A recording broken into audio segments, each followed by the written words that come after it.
What's going on, everybody? Welcome to another episode of the Wrestling Hour right here, brought to you by the MyFandom app, and of course, first and foremost on adfreeshows.com. Dave Sturchio, Josh Shernoff, back for another jam-packed episode. We have a lot to talk about today. There is some announcements. There is some events coming up. We're very excited about that. First and foremost, Josh, it is show week. Oh, baby. GCW's Dream On at the American Dream Mall in New Jersey. It used to be called an eyesore because that's all it was in New Jersey. You would drive by it for Same about thing 20 can be said for GCW. But you're not wrong. But yeah, that building or that structure started to be built when I was like 10. Right. And I'm like, okay, what is it going to be? Who knows what's going to be? Next thing you know, like, oh, it's going to be this. And then it's going to be this. And so, oh, it's an indoor ski slope. And oh, it's going to be a water park. Newsflash, it's everything now. Now 40 years later. 40 years later, it's a theme park. It's a freaking indoor snowboarding or skiing. Or I'm actually excited to see where we're going to be. Like, is this going to be Nitro style, like right in the promenade of the mall? Or is this going to be, you know, do they have like a little ballroom somewhere? Like what? I don't know where we're going to be for this show. I don't know. But we want to thank, obviously, GCW for bringing in the talent known as Dave and Josh. We're going to be in there doing the pre-show. A lot of big names there, man. Like the Fan Fest is free. I talked to Chad Minnis, who actually does a lot of work with GCW with their ring. He's actually running a lot of, or at least heavily involved in the Fan Fest prior to. That's free to the public, guys. Like, you could just go and just see everybody and see everything. There's no tickets for that. You just show up. So that makes me feel like that's going to be like in the main mall area. Yeah, no, I think it will be. And I think that, first of all, the names that they're bringing in, just announced yesterday, the legend JBL, John Bradshaw Layfield, is in the building. As far as Ad-free show's own JBL. Something to wrestle with John Layfield? As Conrad says it every time. That's it every time. Something to wrestle with John Layfield. He's sitting in for Bruce, but for the time being. But yeah. Did you hear anything about Bruce leaving WWE? Did you hear about that? I heard it's bullshit. But from what I understand, listen, all I can report is what has been reported to me. Contrary to what everybody I'm sure believes, Bruce Pritchard and I are not close friends. We don't talk that frequently ever. And but according to Conrad, Bruce, there's some personal stuff going on, some health issues in the family, and Bruce has taken some time off from WWE and taken some time off from Something to Wrestle, which is why John Layfield has stepped in. Check those out if you haven't. I love when we're plugging Something to Wrestle, right? Like one of the largest wrestling podcasts in the world. But it's been great just hearing JBL tell his stories this past week. Was talking about Eddie Guerrero and just, man, so cool. So so I don't know what's going on with Bruce, but you talking about JBL and Eddie Guerrero, the spigot that was the blood that was pouring out of Eddie Guerrero's face. That was insane. Talk about that, yeah. Just man. Like that. You talk about the ultimate. Got to make this black and white on TV, or people are going to vomit. That was a level of That was Crimson Mask and then some. But, so I don't know what's going on with Bruce. I had heard the rumor that old Doot was gone too. So Michael Hayes. I don't know, but I don't know if. Now I don't know. Yeah, it didn't ring right away. So I was like, Doot. Got it. So yeah, no, but I don't know if there's any truth to that. The one thing that I think you and I have both learned, being in the business as long as we've been, don't trust anything you read. 35 plus years. Don't trust anything that you read on the internet. I mean, Stone Cold should have told you that years ago, but you guys didn't want to listen. But anyway, we hope everything's well with Bruce, and obviously, we hope he gets back on his feet. Listen, WWE in itself can cause a lot of burnout too. You know what I mean? Like, even if there isn't health things going on in this family, which I'm sure there is, but I'm saying, like, even if there wasn't, WWE is the kind of place that's like, okay, this is a 24/7, 365 operation, and you will get burnt out if you don't take a step. 24/8, I think, at this point. Yeah, like it is. It's ridiculous. And I finally got to tune into some of the NXT last night, which I don't typically watch NXT live, but it's like, man, they got some serious talent down there, bro. They're very, very equipped with the future of professional wrestling. Hats off to Shawn Michaels and crew. Because that's just, they're really breeding some good people down there. NXT is, it's really cool watching how they're kind of like figuring themselves out, that they're truly a developmental while also arguably the same. I mean, look, their ratings are better than AEW. So can they really be considered a developmental? I mean, the only reason they're developmental is because the next step is that much bigger, right? So, but it's incredible. It's incredible what NXT has become. The talent down there is, you and I always talk about, should we get back in the ring? Do we have one more in us? And it's like, I feel like if I ever had one more match, I would need, my entrance video needs to be a disclaimer of just like, I'm in my 40s. This is not, I never have and never will perform in the way of today's modern wrestlers. A Lou Thesz press is a high spot to me. Yeah. So, I mean, it's just incredible what these people can do. And I just, my critique on it, which is just because you can doesn't mean you should. Know when to break that stuff out. You only have so many punches in the bump card, but man, just incredible talent, and just the people down there that are teaching them. I mean, God, if I could have 20 seconds of conversation with Shawn Michaels about in-ring psychology and selling and stuff like that, I don't know what I would. I don't know what I would do if I had 20 seconds to talk to Shawn Michaels. I don't know. I would just probably be like, that would be like the first time. So cheesing like I'll tell you dork. a funny story. Well, go ahead. I got a funny story too, but go ahead. Mine's probably funnier. So, no, the first time I met Bret Hart, I went. So I'd taken a little break from pro wrestling. Stop it, Bret Hart's the best. I had taken a little break from pro wrestling, and so at that point in time, it was like, all right, Bret's out. I'm at, like, I'm never gonna cross paths with him. Like, it's not, it's never gonna happen. And so I decided, I'm like, well, I got his book, and then I saw that he was gonna be local doing a signing, and I'm like, I'm going. I don't care. I've never paid to like meet a wrestler or something because I was so fortunate to meet all these people in my career, and but I was like, but Bret, I have to meet Bret Hart. I've never met the guy. And you have to understand at this point, like, this is post OVW. This is like, I've been around everyone, I was at the bar with Chris Jericho and Jeff Hardy and stuff like that. Like when I was down in OVW, like it takes a lot to get me starstruck, and I'm next in line and they're like, okay, here you go. And they're like, you're up.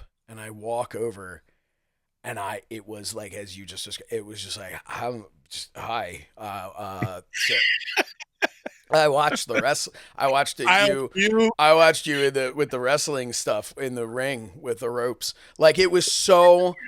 I don't even know what came out. And he like shook my hand, and yeah, I was like a step away from just him shaking my hand, me being like, thank you, like it was, and then. In your hand, like, I'll never watch you again. Again. It's like it was just, and I took a picture with him. He put his arm around me. I had my arm around him, and I'm smiling, like tears in my eyes, like Ric Flair, but different. And I'm younger. It was insane. I did not know I had the ability to mark out that way. For a professional wrestler, I didn't know.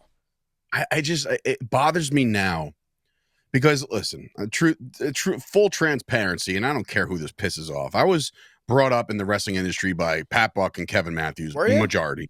Yeah, a little bit. I never heard that. They always gave us shit for any kind of mark tendency. Mm-hmm. Oh, you can't do that. What are you taking a picture? What are you doing? Right? Yeah, what are you gonna do? You show up wearing a suit backstage where you work, take a picture with all the talent, you mark. Yeah, right. So I'm sitting there and I'm like, it's WrestleCon 2017 in Florida, Orlando, right? And I'm down there and we're working with WrestlePro, and I just so happen to be working Stu Bennett and Ryback's table. right? So I'm helping out both of those guys. And over to my left at WrestleCon, Shawn Michaels is there for a signing. And I'm like, come on. Like, he's 50 feet away from me. Just go, right? And I couldn't because I felt like if I did that, I would lose my spot, or I would just like completely like get in ill will with the upper management of the one independent wrestling company I decided to work for, rather than go everywhere like I should have. But yeah, dude, if you have the opportunity, you go around once, man. Just go meet this guy. And it's so funny because when I was 17 or 18 years old, my father took me and my brother to the Bahamas. Atlantis, right? Just a guy's vacation. You know, he was single. So he was like, let's just go, you know, us, the boys, let's go. I said, okay, cool. This is great. You know, vacation with my dad. And it was July, early July. So like I met a lot of NFL players who were about to go to training camp because they were taking that one last family vacation. So I was like, oh my God, it's this guy. Oh my God, it's that guy. I remember my brother played a joke on me and I was dead seriously like hurt by it. I was telling my brother the entire day, and I was like, dude, I just saw Mike Allstott. I just saw this guy. I just saw all these NFL guys. He goes, yeah, well, dude, I hate to break this to you, but I just saw Shawn Michaels get out of the elevator. And I was like, no. He's like, yeah, dude, I guess he's staying here. Maybe he's with his family. I'm not sure. I was like, really? And he's like, yeah, dude, he was wearing, you know, a vest with the jeans. And I was like, he was describing it to a T. Bro, when I tell you, they couldn't find me for the next 3 hours because I was searching Atlantis, Bahamas, looking for Shawn Michaels at the age of 17. Wow. So when I'm telling you guys this is meet, like they say, don't meet your heroes, because some of these guys turn out to be complete douchebags, right? But after talking to a guy like Eddie Franken, who used to wrestle and was trained under Pat Buck a lot, and now he's a NXT referee, he tells me all the time, he's like, yeah, man, talking to Shawn is so cool. And I'm just like, bitch. Like, how do you get to go to work and just talk to Shawn Michaels every day? My advice to seek help. I get it. No, my advice to anybody who's coming up in the business and is nervous about it, take the damn picture. Take it. Take the damn picture. See, enough with this stupid. It's like the limp fish handshake crap. Those days are done. It's done. It's enough. It's stupid. Shake my hand like a man. Yeah, it's stupid.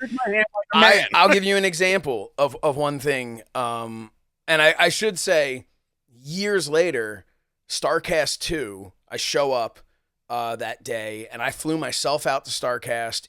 I had So Says Shernoff on Fight at the time, but I wasn't working for Fight, and I pretty much showed up and was just like, hey, I'm here if you guys want me to do anything, and ended up working the first AEW pay-per-view for Fight. Because I flew myself out there and got myself a hotel and showed up and did whatever. And I ended up doing interviews for StarCast all day, you know, and Fight all day long, all of the days, because that's paying your dues, right? You have to do that.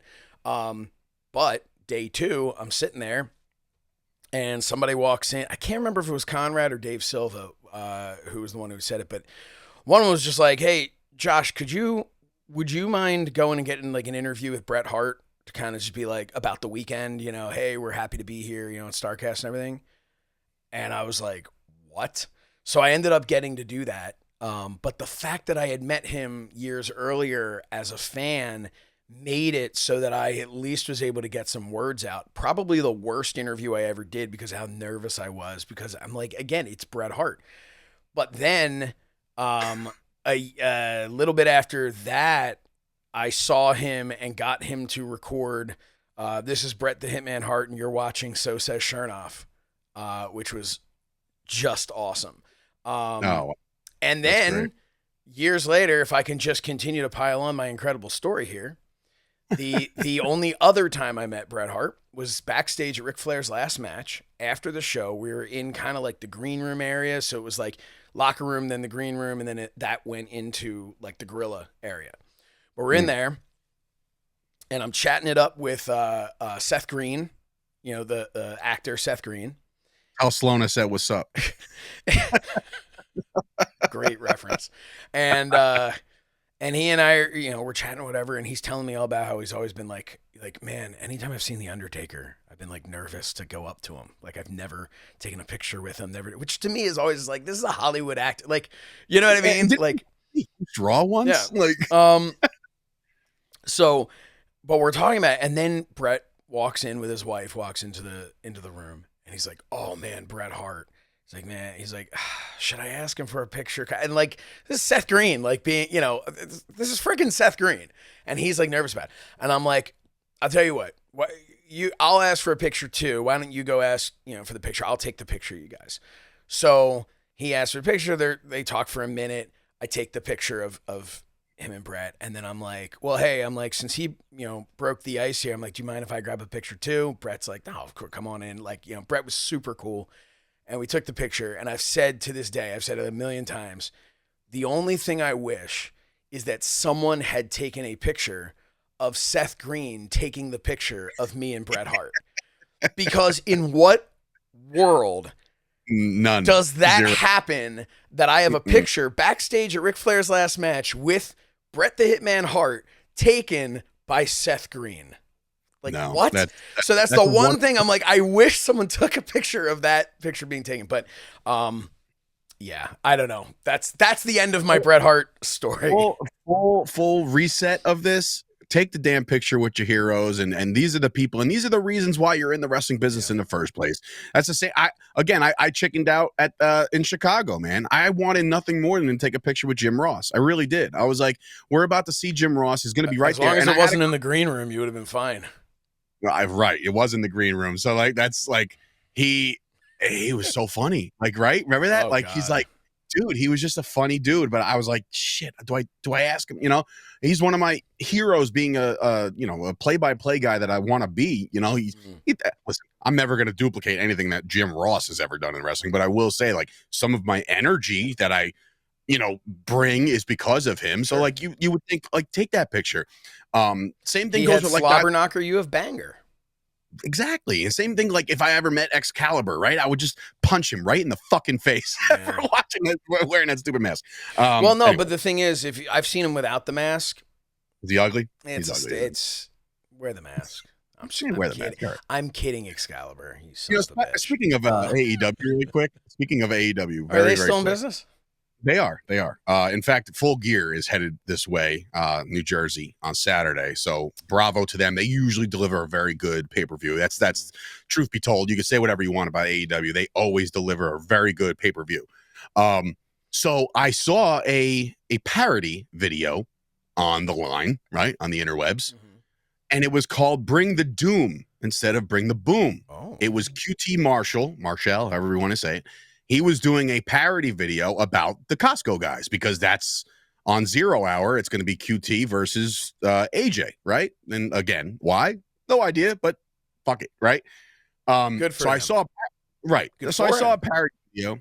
I saw a parody video, and QT put himself recording this. He did basically just everything that AJ does, but he also put himself in my studio.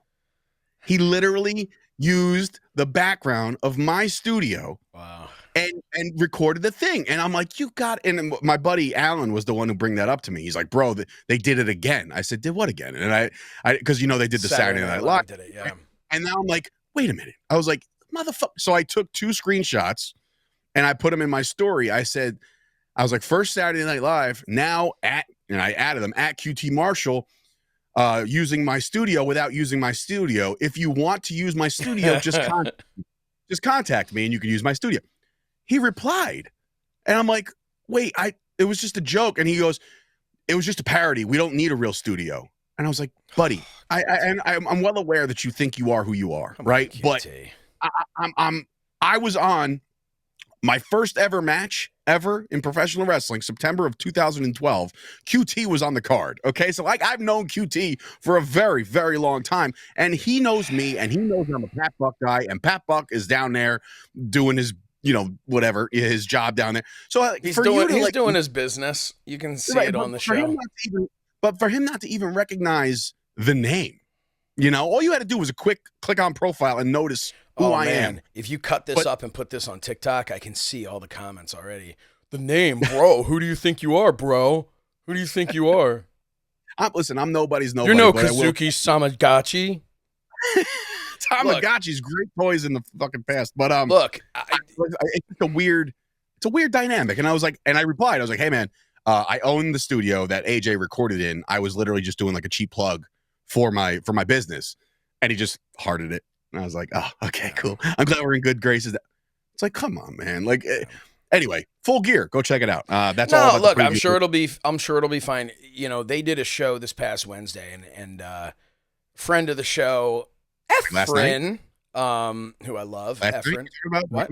No, Dynamite's tonight. Wednesday's tonight. I'm talking about last Wednesday. We're recording this on a Wednesday. Anyway, Efren like asked me about, you know, what I thought about it, and he had just a really great take on AEW and just the, you know, where it's at. But I'm gonna tell you, that show, I only watched a little bit of it because I have this new thing now where I'm just like, my time is worth more to me than watching the garbage. And the thing is, like, if it's bad, I'm going to say it's bad. Now, I have to watch a certain amount so we can talk about things, so I can do stuff for Says Shernoff, which I believe drops tomorrow. If you're watching this and I had free shows. Otherwise, dropped yesterday. Hope you're watching it. But I need to be able to, you know, be familiar with this stuff to be able to talk about it. But AEW it's unwatchable. It's the silence in the crowd. You've got your AEW sickos, right, who are showing up to this, but they're not the only ones showing. So here's the other thing. Like, I have a buddy of mine, Manny, who he took his kids to Collision when they were in Philly. Now, number one, I didn't even know they were in Philly until the day before. But number two, he took his kids. Why? Because his kids love wrestling, and it's so cheap that he's like, what the hell, man? Fun thing to do. It's like, you know, just as expensive as I took them to the movies, you know? So he took them there. And I think they had fun, and it was what it was, you know? But it was a whole lot of who is this person? Who is that person? You know, like, who are these people? So, to me, AEW, having been there from day one-ish, I would say, yeah, I'm just... Well, but, you know, legitimately day one-ish, because I wasn't there for the January press conference thing that they did, and I wasn't there for that Vegas press conference that they did, but I was there for Double or Nothing, and I was there. Shout out to me for hosting the international broadcast, the 2-hour live pre-show before the first AEW Dynamite, where I interviewed such great people as Dustin Rhodes, MJF, the Young Bucks, Jack Perry when he was Jungle Boy. Anyway, did I say great people? Anyway, so some of them I love, and I'll let you guys just run with that. Some of them some of the people I named, I legitimately, they're just awesome. Anyway, what were we talking about? Is this a wrestling show? This is a no, AEW's Manny. No, what I was saying was I've been there from the very beginning, and I remember that, you know, when Calvin and I would be there at all these shows, and we felt like, you know, maybe we didn't live there, but we felt like the neighbor that they were always happy to, you know, invite over. And we would hang out, and it was such an amazing atmosphere. The culture there was incredible. It was, to be backstage, like, the show would be over and no one wanted to leave. I'm talking backstage, not even in front of the camera. You know, like, everyone was just happy. They're just hanging out. They're just having a good time. Pandemic happened. We're gone. We come back. I don't remember exactly which show it was, but we come back. Totally different place. Just the vibe was quiet. It was uncomfortable. No one was rude. No one was mean. No one was disrespectful. It wasn't fun. It completely, think of it as like when you're in high school and you have that one class with that awesome teacher and everybody's having a blast and we're all just happy to be here and we're learning and it's great. And then there's the other one where, like, dude, we hate the subject, we hate the teacher. I don't really have like I'm not even sure I like the people that I'm in the class with. That's what it felt like that type of shift. And from what I understand, it's just gotten worse and worse and worse. And it's a shame. It's definitely a shame. And again, I want to say, everyone was always really cool to me, really gracious to have us there.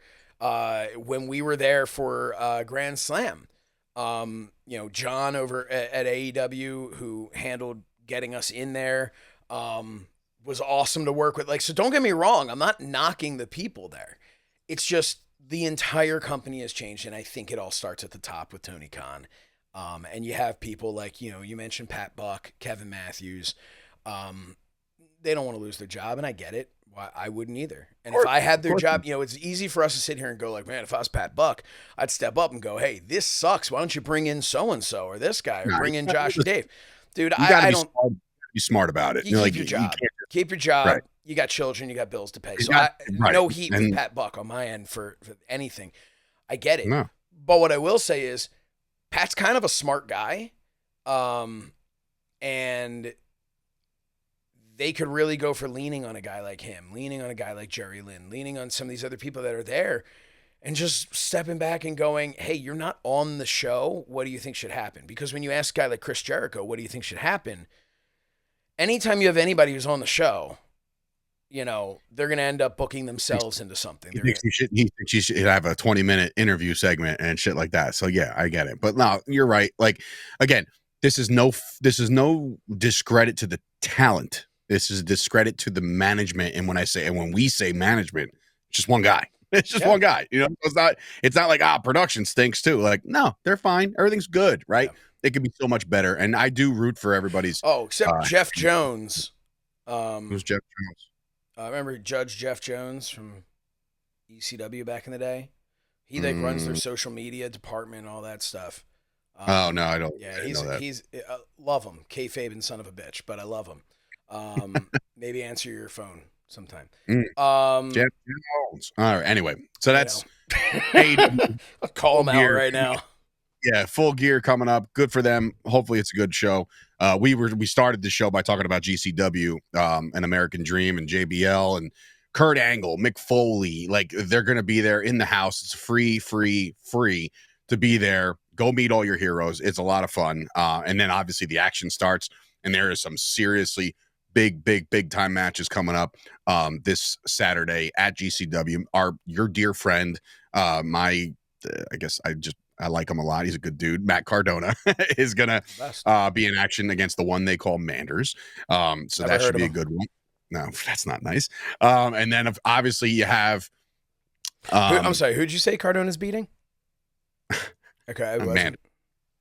Also, Speedball, Mike Bailey going to be in the house. Ricky Morton is going to be wrestling on the show. So Little Guido, fresh off of NXT. Yes, and not a little nothing appearance at NXT either. No, and I think this is it's a testament to show you the loyalty that some of these companies have with some of these guys that have done good work with them, right? I mean, it's like I guarantee you, as much as Little Guido comes off as the paisan and the Italian and the mafioso, he's probably one of the easiest dudes to work with. You know what I mean? So it's like one of those things where it's like, you're good, we'll be good back to you forever. Also seems like one of those dudes from everything I've ever heard, and I can't remember if I don't believe I've ever met him, but everything I've always heard is great dude, could kill you with his pinky if he wanted to.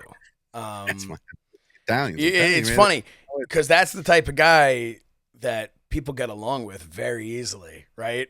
Because I'm going to get along with Little Guido no matter what the fuck he says. So, he can say anything. Like, I totally agree with you. I totally agree with you. But I'm looking forward to that. It's him against Ricky Morton. I mean, like, I'm sorry, man. It's the end of 2024. Who had that? If I had said to you 20 years ago, hey man, like I'm talking back in 2004, you know what's going to be a big match coming up in 20 years? Little Guido versus Ricky Morton.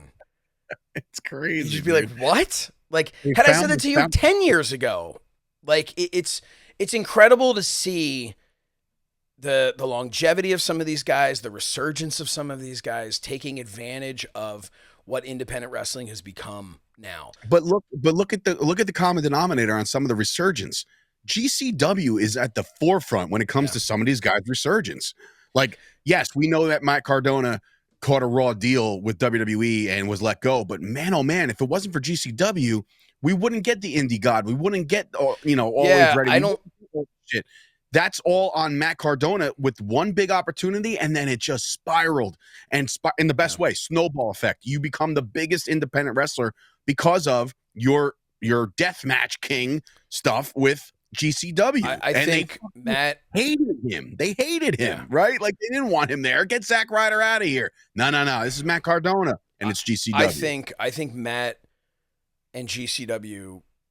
I think there isn't one without the other, and I don't mean company or wrestler, because obviously they both would have been doing their thing, but I don't think GCW would have had the contracts that they've had, the big boom that they've had. The Hammerstein show now twice, especially that first one, wasn't happening without Matt Cardona and a little touch of Jeff Jarrett, in there as well at that time. But really, Matt Cardona, man, put them on the map, and I think in turn they put Matt Cardona on the map, because otherwise he could have been, woo woo woo on the indies. And he didn't want to be that, and he took this opportunity, and GCW afforded him the opportunity. And look what's going on now with JBL. Right. John Layfield is out there. We don't know what he's doing. We've seen him do it in TNA. We've seen him show up at various places. He's all over the place. But again, it's kind of following that GCW is that place where he can do that. And I wouldn't be surprised if you're going to see the return of JBL to the ring. I wouldn't be surprised with the first time it's at GCW.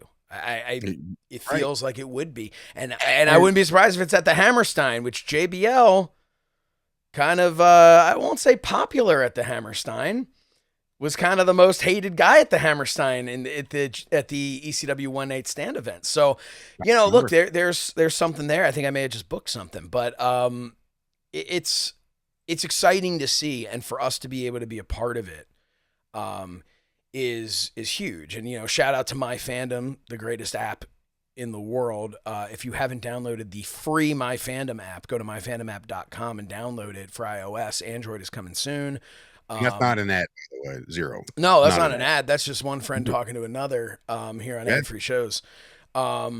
But man, download it. I want to see all of your pictures, and I definitely want to see pictures of me and Dave in the middle of the ring, because we are going to be in the middle of the ring in some part of the mall. We're not sure where, but we will be in the middle of the ring, conducting live interviews in front of the crowd. This isn't one of those pre-shows where it's an empty arena or whatever. Crowd's going to be there, man, and we're talking a GCW crowd, so.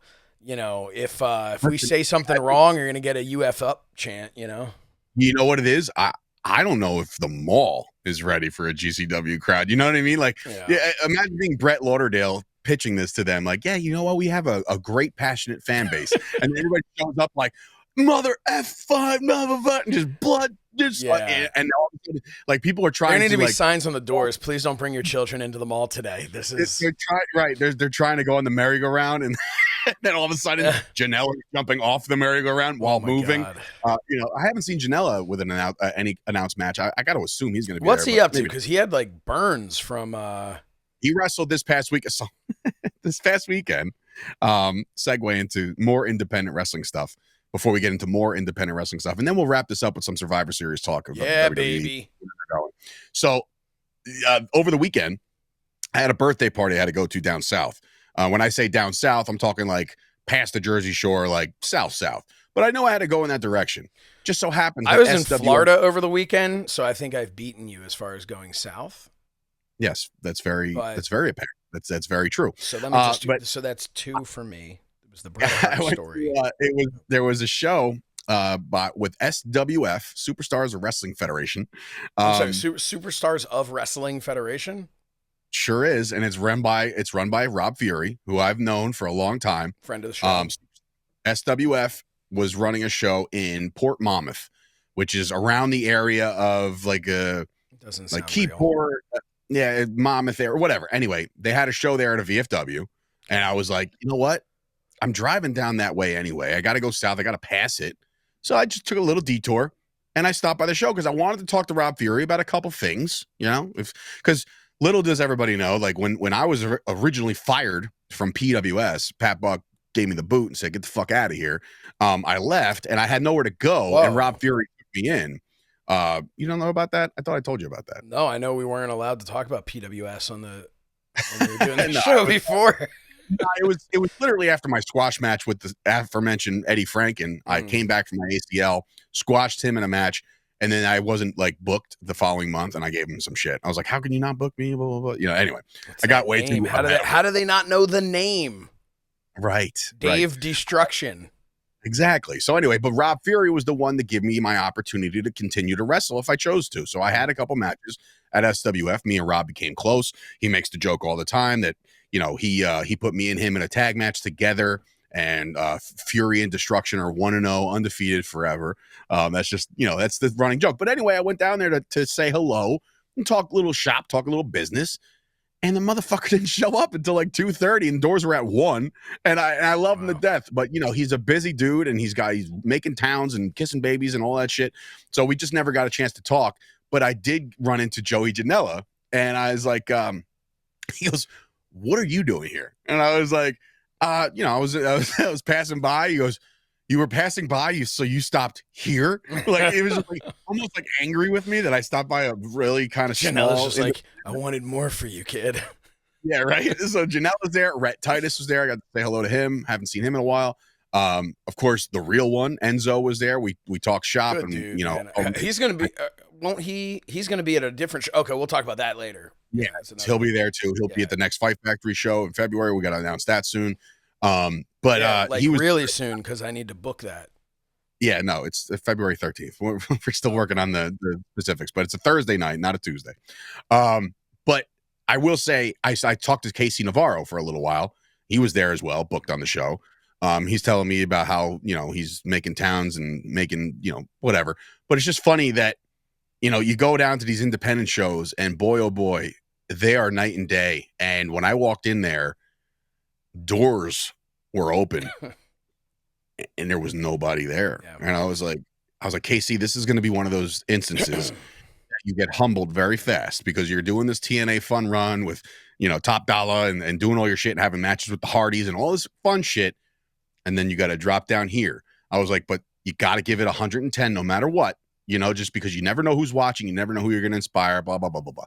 So it's just the reason why I even brought that up was, one, Rob Fury is the man. He still continues to be the man.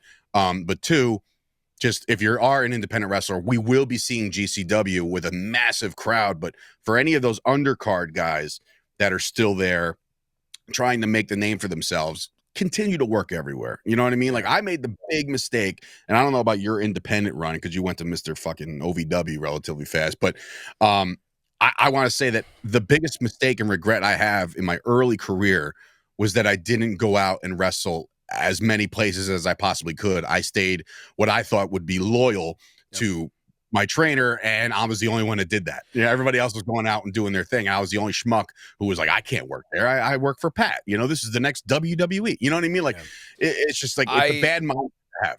I agree with you completely. That was a huge mistake that I made. I was wrestling. I had the local promotion that I was promoting, and had a couple of little close by things, but all within that same group of, you know, people that I knew. And I was in a comfort zone. And I kicked myself because I had the ability. I didn't have anything but to just hang with my buddies on the weekends. So I should have been everywhere. I should have been working everywhere. And another thing that I did wrong was I would take the mindset of, man, me and this guy can have a great match. So that's who I want to be married to anywhere I go. I want to work this guy. I want to work that guy. And it wasn't until later in my career where I was just like, I don't ever want to be the best guy in the ring. I always want to be in the ring with someone better than me. And it took me, I think, too long to get that, because I was so comfortable being the guy who was like, all right, yeah, I got a couple years under my belt. Yeah, we'll have a good match. I'll show you what to do. I'll show you the ropes. Because it's nerve-wracking to be in there when someone goes, all right, just listen to me, right? When I can go out there and call it and I can do whatever, whether the match sucks or not, at least is what it is. I'll do my moves. It'll be fine. I wish if I could do anything, I would have. If I could go back in time and it would have been like 2002. First, of all, I would have put some muscle on, but but I also, I would have just been asking everyone, hey, can I go work wherever, put over whoever, just put me in there with someone better than me. Right. I will have the biggest losing streak in the history of pro wrestling, but just please book me against someone better than me. And it's funny. I wish I would have done that. I wish I would have worked Everett just like you. Yeah.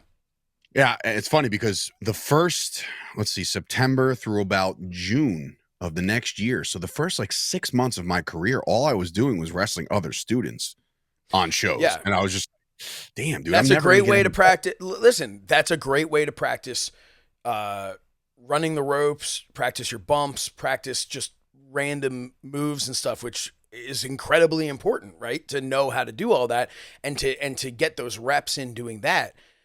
But you're not going to learn psychology working another student or anybody else at your level. You're going to learn by working somebody better. I've always said the most, I trained at the Wild Samoan Training Center, and that's where I learned to bump. It's where I learned to wrestle there. I went to OVW.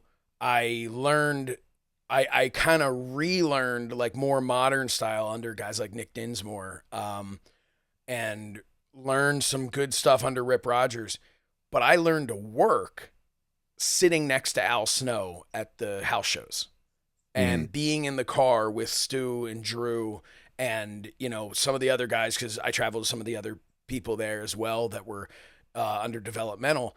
And that's where I learned to work. And that's the difference. I learned to wrestle these other places, and I could do whatever move you wanted me to do. I mean, I wasn't doing a 450, but whatever move you wanted me to do, right? Like just regular wrestling. I could do it. Was I the best? No, but I was fine. I could wrestle a match. But I learned to work sitting next to Al Snow as he would pick apart and then quiz me on like, should he have done that? And like, man, that's nerve wracking when Al Snow, when you're watching a match and he goes, all right, see what he just did there. Should he have done that? And he frames it in a way of like, I want to be like, nah, he shouldn't have. But then I'm like, maybe he should have. I don't know. Yeah, right. And I'm like, and so then you're forced to answer honestly and stop thinking about what you think Al wants to hear. But that's, man, it's just, I don't know. I'm spinning off here, but yeah. No, I agree. Cause I, like I said, the first 6 months I was wrestling students, and then June of 2012, I think like 7 months into my like active, cause that would be like a year into my actual training, but like 7 months into my wrestling on shows, the first veteran I ever got to stand across the ring from and wrestle part of an 8-man tag was the Blue Meanie. Like, so that alone, I was like, this is fucking nuts. And just having him call it for us instead of like us students like, okay, and then this time tackle, drop down, like he was the one like, okay, this doesn't make sense. Let's do this here, blah, blah, blah, blah, blah. My mind was on fire, but I was like, I got so much better in one day and so much more confident in one day of wrestling just a veteran who's been around the ball game for just a little bit longer than me. You know what I mean? Meanie's a guy who, and I used to tell him this when I did the show with him, like, I don't think because of what his character was, he doesn't get enough. He doesn't get enough credit for how smart he is about the business. And I wish more people, and hey, tune into Mind of the Meanie and listen to Meanie. I wish, or Mornings with Meanie on ad-free shows is another one. But I wish more people understand. Blue Meanie should be producing somewhere.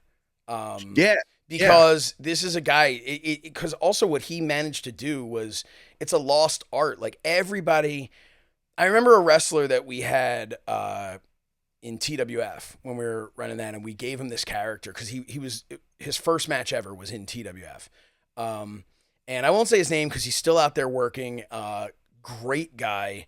So I don't want this to sound like I'm like knocking him in any way. And he's made a nice little like, weekend warrior career for himself. Having said that, he's also been an extra at WrestleMania, standing on the stage for people's entrances and stuff like that. So, I mean, he's living his dream. So that is what it is. But he saw himself as like, the next Triple H, Stone Cold, one of those, tough guy.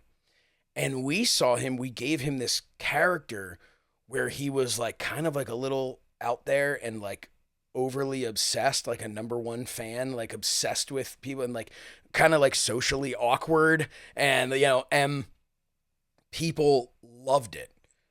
They loved the character, and he didn't like it because he was kind of like a joke in that regard. But everyone was behind him. And when he didn't have the character, he was a guy wrestling a match. That was it. Didn't matter. Yeah. But Yeah, when he had the character and his music hit, people were like, oh, I love this dude. Right?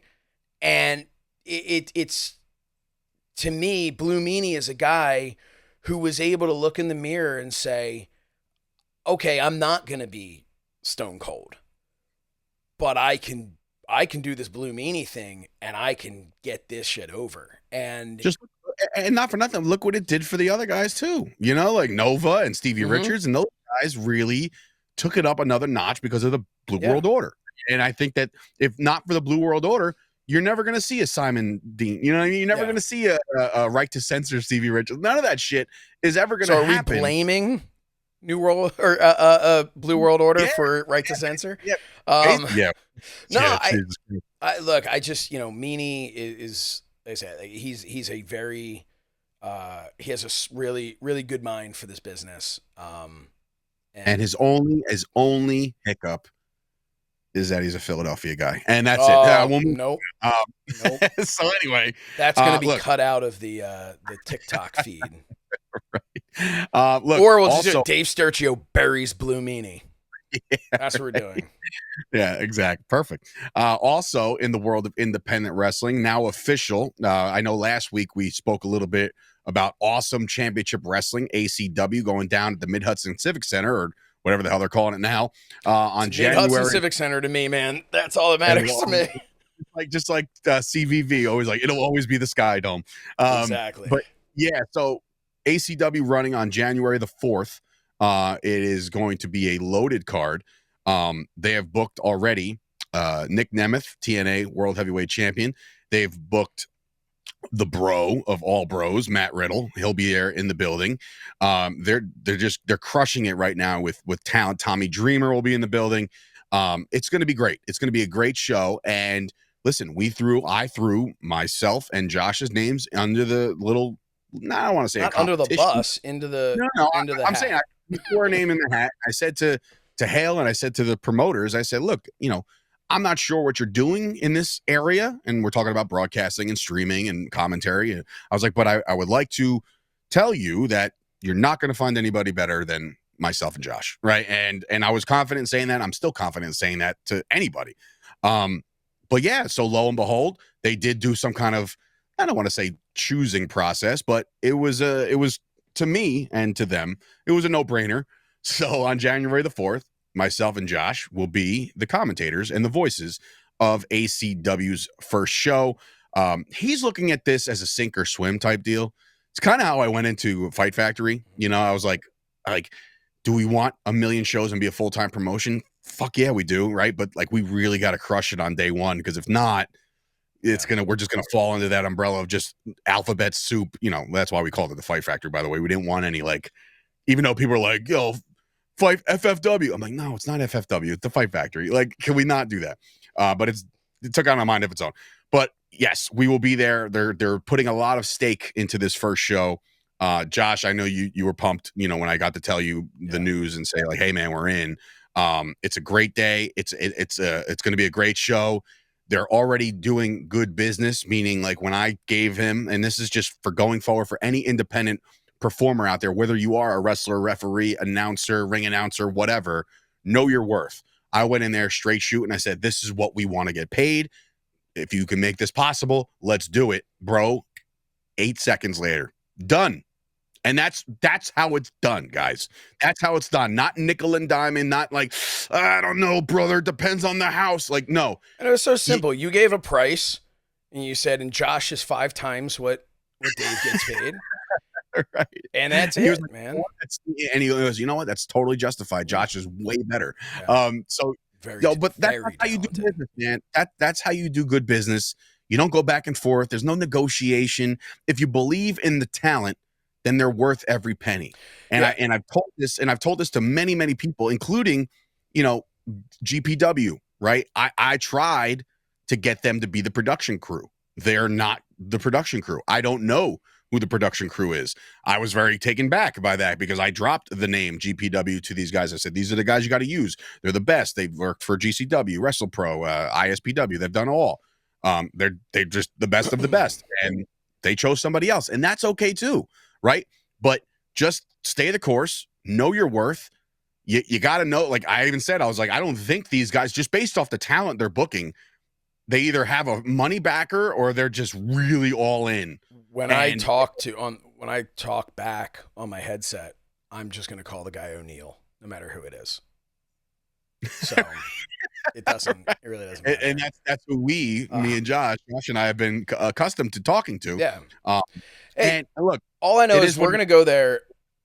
We're going to go there and we're going to do our part, just like you mentioned the talent like Nick Nemeth and people like that. They're not phoning it in. They don't know how to phone it in. And we take a lot of pride in that too. To me, there is nothing better than that trust in a promoter to say, hey, we're paying all this talent to come in to put on these great shows and everything. You're going to be our commentators, because man, that is, if your commentary sucks, your show sucks. I don't care how good the match is. Your show can become unwatchable if your commentary sucks. And so that's something that, I and I know you too, Dave, I think we take a lot of pride in the fact that when we commentate, we believe at least, and maybe we're full of our own shit, but I don't think we are. We believe that it sounds natural. It sounds, it should sound like two people who didn't sit there and rehearse and come up whatever. Having said that, you and I both take it very seriously. We are always prepared. We know who we're talking about. We know what's going on, what story needs to be told, because that is our job. We are there to, like Jim Ross always said, they make the music, we provide the lyrics. And to me, it means a lot that they would give us that opportunity. And I have high expectations for this show. First time I ever had a paid gig in pro wrestling was carrying Bill Apter's bags to ECW Hardcore Heaven 99 in the Mid-Hudson Civic Center in Poughkeepsie, New York. So to be able to come back and to come back 25 plus years later and be calling this show is incredible. I'm really, really excited to be a part of it, and excited to help them in any way that we can to help them grow. And that's another thing, just to piggyback off that, after obviously the booking happens and I still have been in communication with him, I said, hey man, and we were going to go the extra mile and say, hey man, can you do me a favor? Can you send me the logo so we can make like a little announcement that we're going to be there? Cause it'll be fun, right? It'll be fun to tell everybody. He goes, no. Send me pictures, send me a bio, send me all that stuff. We want to promote you guys because, and he called it a great idea from me, but I feel like he had the idea already in his head. He goes, we should treat everybody as if they're equals, like you got this, they gave a graphic to Dave LaGreca, which rightfully so, right? Busted Open, the biggest wrestling show in the world. I consider him an equal to me. Yeah. Yeah, exactly. Which by the way, before I forget, Dave LaGreca sent me a text yesterday, which I haven't spoke to Dave in quite some time, but he texted me, he said, hey, what are you doing next Tuesday? Would you like to get on the VIP guest list? He's doing another Dave and Bully Take Manhattan. It's Dave and LaGreca and Bully Ray. They're going to be at the Gramercy Theater November the 26th. I can't make it, unfortunately. I have double dad duty on Tuesdays, so there's no shot I can do that. But if you want to go check out a great show, I was at the first one. LaGreca had some great guests in there. Obviously, Tommy Dreamer was there. They had his brother, Don LaGreca, who I'm a big fan of. Go check this show out. Support him. I didn't realize Don LaGreca was Tommy Dreamer's brother. What? Did I say that? Anyway, no. we're all brothers in wrestling. Go check those guys out. It's going to be a fun show. And then we will see Dave LaGreca at ACW. But to put a bow on ACW, they're very excited about it. It's something that I personally took pride in with Fight Factory Wrestling. Like, what other promotion? Name another promotion, and I will fucking to the moon and back.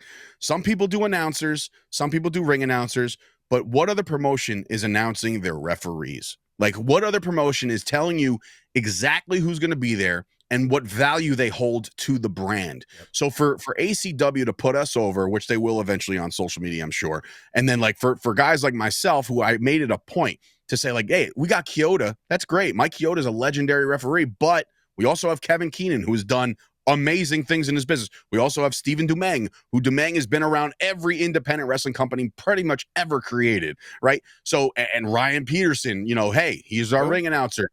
Exactly. Broadway's very own Ryan Peterson, Broadway critic and reviewer, personnel extraordinaire. But Good no, that's what I'm saying. Like, it's the extra little, it's not big. It's this minuscule, hey, thanks so much. It's when WWE even, and I don't know if anybody's really caught on to this in the recent history. We know Earl Hebner. We know Earl Hebner, right? We know Earl. We know Mike Chioda. But then there was a little bit of a time period where people just didn't mention their names. name. Yeah. But now everybody's getting their name. You listen to the broadcast. You're like, Sean Bennett over here, referee Sean Bennett. You know what I mean? Like, that's my guy. It's about time that they get as the kids say, get their flowers. The thing is, a referee, if you're a professional wrestler, you understand a referee is the most important thing in your match. Like, that can make or break a match. They deserve the credit, and they deserve to be known and not just be like, oh, it's the ref. I'm pretty sure now Raw puts up and SmackDown put up like a graphic, a lower third of their announce team. They do. Like they do now. Backstage announcers, their ring announcer, their commentators.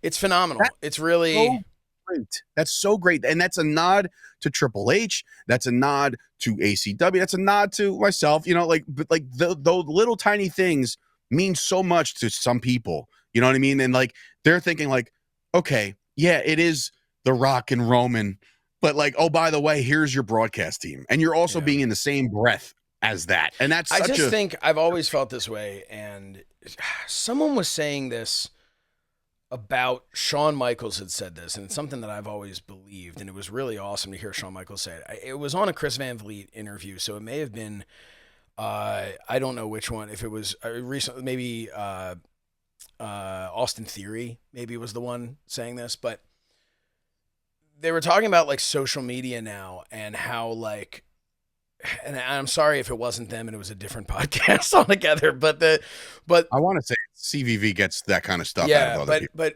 Shawn Michaels had this conversation with the people down in NXT about like laying off on social media of like interacting with everybody. Like, you shouldn't interact with everybody in the sense that like they didn't have that back in the day, and it's a great thing to have now, but not having that made the perception of them being superstars so much bigger. And I've always believed that social media, it's funny. It's like in the beginning, it was like, wow, I'm going to check out, I can go on here and see what a celebrity says. But if you notice, the trend has become far less of a celebrity talking and far more everybody else talking, because I think there needs to be a separation, especially in pro wrestling. My advice to anyone in professional wrestling is be on social media to announce, I'll be appearing here, I'll be doing this, or to do something, or to work on it. Do not respond to anybody, which we've all been, we've all done it, but don't respond to anybody. Don't get in altercations. Maybe give a like to something. Maybe if something is super awesome and really cool and like you really appreciate it, comment to the person or do whatever and make it really mean something. But don't interact with everybody, because you got to be bigger. And that's the same thing where it goes about saying, here's the referee, here's the commentators. Everyone should be considered on a level up from the fans. And I don't mean that in a disrespectful way, but I mean, or on the other side of the guardrail. Right. Otherwise, why are you, it's the old saying, if you dress like one of them, that's where you're going to find yourself on the other side of the guardrail. Like you you have to present yourself in a certain way. It's why Bill Apter had told me I needed a gimmick when I was just doing interviews. And I'm like, why do I need a gimmick? But he was right. It's when I started doing the airbrush ties.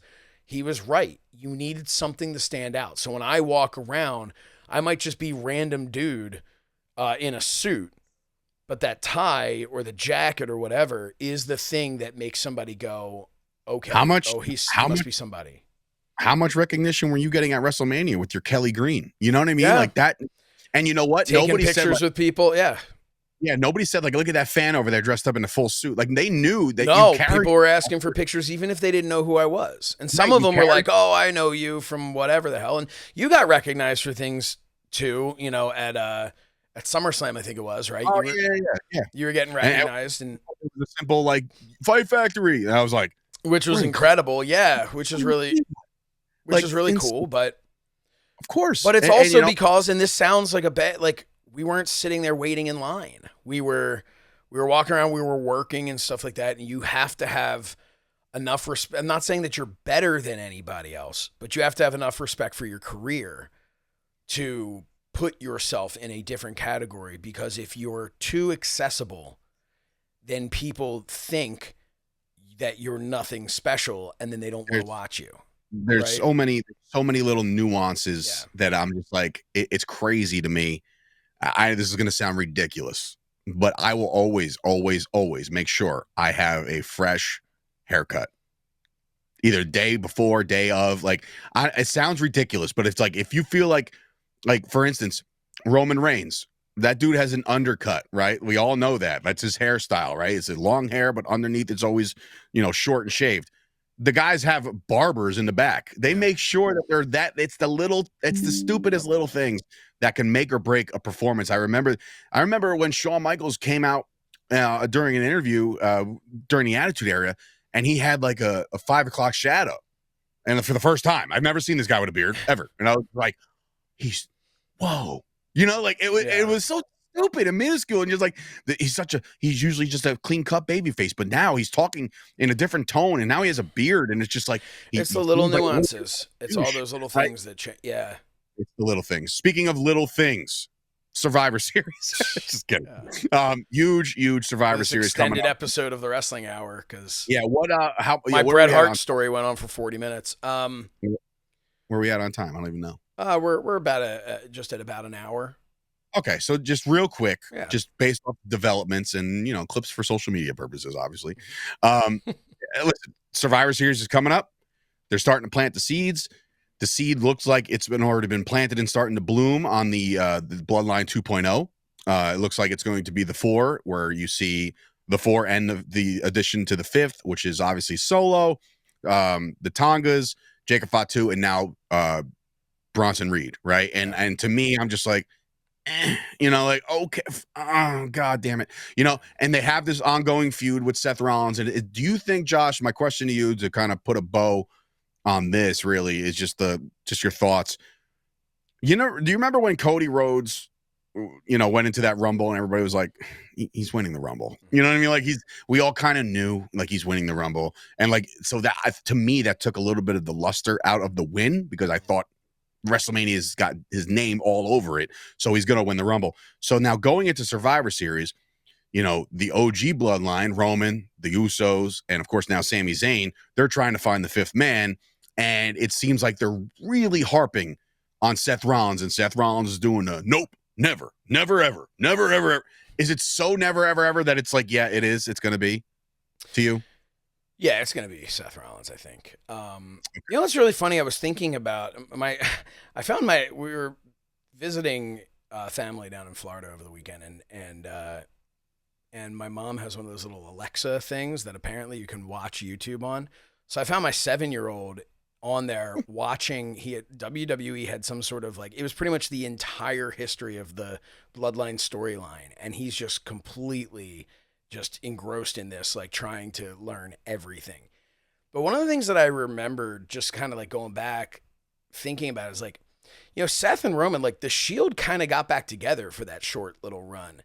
Like, we kind of forget that because we talk about, Roman and Seth, and how Roman remembered being turned turned on Yeah, by. then you go back to the WrestleMania just this past April, and he freaking Superman punches the guy right in the face. Yeah, like it's so we kind of like ignored it, but I guess it's kind of like, I guess we're focused on what Roman's become now, and Seth not wanting to work with him because of that. But so I'm cool with it. Honestly, I think Bronson Reed makes sense if you're putting Seth in there, because Seth and Roman makes sense. So there's I know.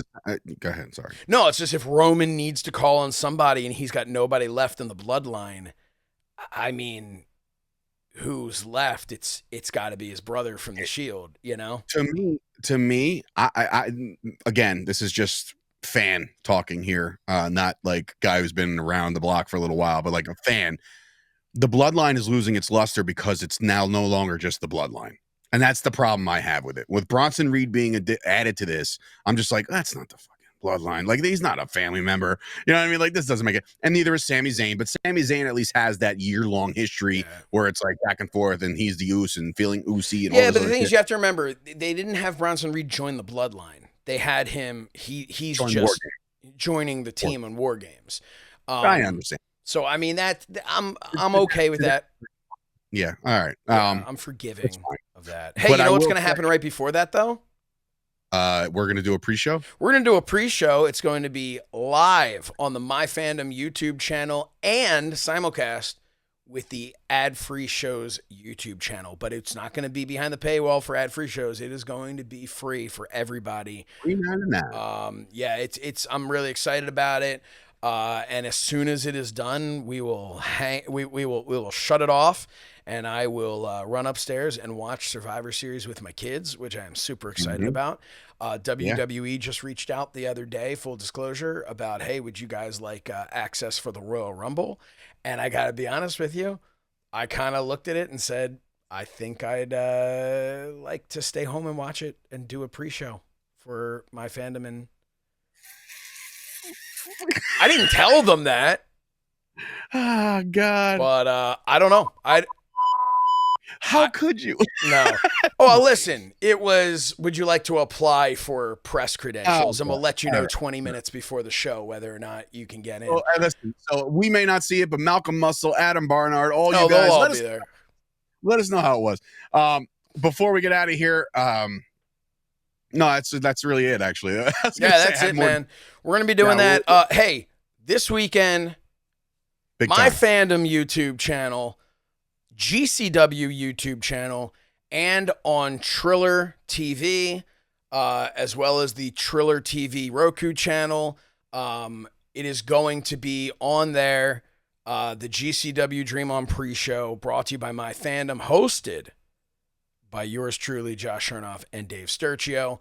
And then later on in the night, I feel like calling a match. What do you think? I do too. I think I'll have enough voice for that. Yeah. Let's call a match. What do you think? Let's do that. Live on Triller TV Plus. Yeah. Let's GCW Brett Dream know. On. Yeah. Let's let Brett Lauderdale know that we're not going anywhere after the pre-show. Yeah, I'm calling a match. That's it. You and I, we're gonna call a match. How about that? And yeah, and then we'll see y'all back here next week, I guess, right? Yeah.